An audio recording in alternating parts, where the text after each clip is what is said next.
So a while back, Essential Tennis posted a video about how you play different during practice than you do during matches. He talks about practicing with more objective-based drills and how this pressure translates to the pressure you feel during matches, then shows some examples of these drills. Recently, I did some ball machine practice and then played a set against a hitting partner. I'm going to compare how I hit during a warm-up or practice session with how I hit during matches. To start off, I'm not a tennis coach. I'm a self-rated 3.5 NTRP, and I'm playing high school tennis. I would suspect that most people watching tennis instructions are around my level and have a much larger difference between practice and matches than they think. In this first clip, I am having a ball machine feed a medium ball down the middle. My focus is on keeping my feet moving as I should in a match, and especially as I warm up, getting in position to hit the ball without any awkward twisting. I'm generally trying to hit a deep ball cross court with lots of clearance over the net, but I'm not super focused on the target and I'm mostly trying to get in a rhythm. As I watch this, it looks pretty normal for me and my swing looks fluid, relaxed, and the shot lands in a majority of the time.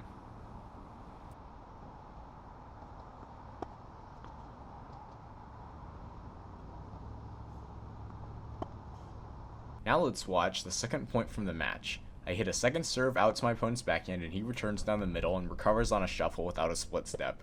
I don't split step and hit a lazy looking open stance forehand to the opposite side, which is returned wide to end the point. Now let's compare my practice forehand and my match forehand.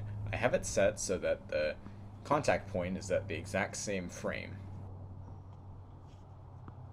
Now, the contact looks almost the same, and the amount of time it takes for me to take my racket back and hit through the ball is almost identical. However, you'll notice the difference is that in the practice shot, I'm slightly elevated off the ground because I bent my knees and put more power into the shot than I did on the match shot. This is likely because of the difference in comfort, because during a match, you wouldn't be as comfortable, and I wasn't going for as aggressive as a shot as I would if there was no point on the line. In this final example, I want to look at my final backhand, which ends up winning me the point as my opponent makes an error. The speed is a lot slower looking than the ball machine backhand, and I'd like to compare them.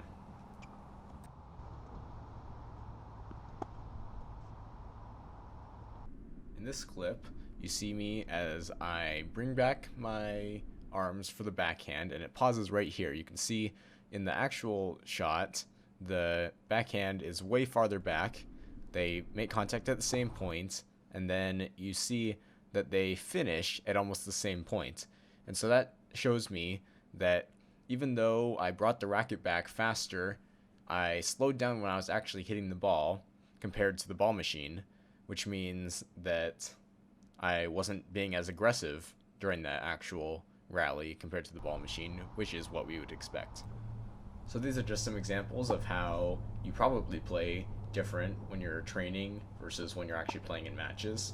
You should check out Essential Tennis's video about this topic, which is kind of what I got inspired to make this video about, because his doesn't show any specific match play, but he has a lot more information about the concepts, and he also has an example of a drill that you can do in order to improve from focus during practice to really being a lot more solid during your matches.